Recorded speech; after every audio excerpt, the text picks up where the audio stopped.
కేటీఆర్ కు మహిళా కమిషన్ నోటీసులు జారీ చేసింది. ఈ నెల 24న మహిళా కమిషన్ ముందు హాజరు కావాలని చైర్మన్ నేరెళ్ల శారద ఆదేశాలు జారీ చేశారు.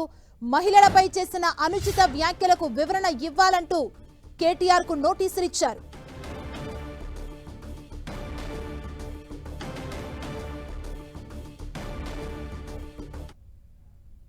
కేటీఆర్ అసలు ఏం మాట్లాడారో ఓసారి చూద్దాం.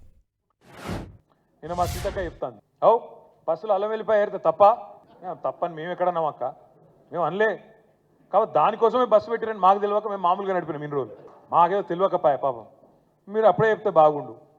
బస్సుల కుట్లు అల్లికెళ్ళితే తప్ప మేము తప్పని మేము ఎందుకంటాం అక్క? ఎక్కువ పెట్టు బస్సులు తన్నుకుంటాను, మంచిగా లేదు పెట్టు, మనిషికో బస్సు పెట్టు, మేము ఎందుకు అంటాం? మనిషికో బస్సు పెట్టు, మంచిగా అంత కుటుంబం పోయి మంచిగా కుట్లు అల్లికలు అవసరమైతే బ్రేక్ డ్యాన్సులు రికార్డింగ్ ఏం చెప్తారో చేయరు, మేము ఎందుకు అంటాం? ఏమంటారు చేయండి.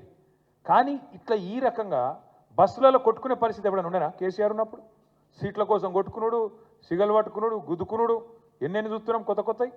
బస్సు అన్నారు, ఇవాళ బస్సు పరిస్థితి ఎట్లుందో మీరే చూస్తున్నారు.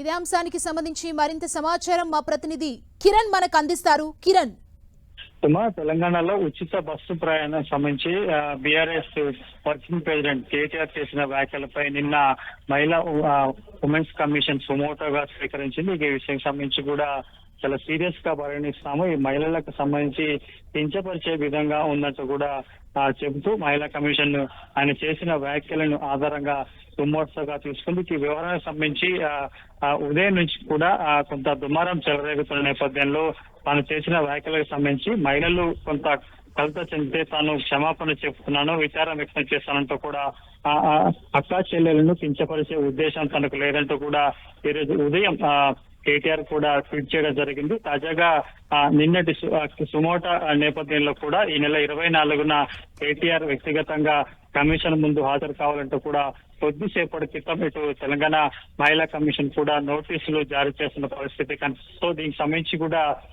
కేటీఆర్ ఏ విధంగా స్పందిస్తారు, లీగల్ గా ముందుకు వెళ్తారా ఏంటన్నది చూడదు. ఎందుకంటే ఆయన వేసిన వ్యాఖ్యలకు సంబంధించి తాను పార్టీ మీటింగ్ సంబంధించి కూడా తను వ్యాఖ్యలు చేశానంటూ కూడా అది చెప్పిన నేపథ్యంలో ప్రస్తుతానికి ఈ వ్యవహారానికి సంబంధించి ఏ విధంగా రెస్పాండ్ అవుతారు ఏంటి అనేది ప్రస్తుతానికి చూడాల్సి ఉంటుంది. ఖచ్చితంగా ఈ నెల 24వ తేదీన మా కమిషన్ ముందు హాజరు కావాలంటూ కూడా నోటీసులు జారీ చేసింది మహిళా కమిషన్. Thank you Kiran.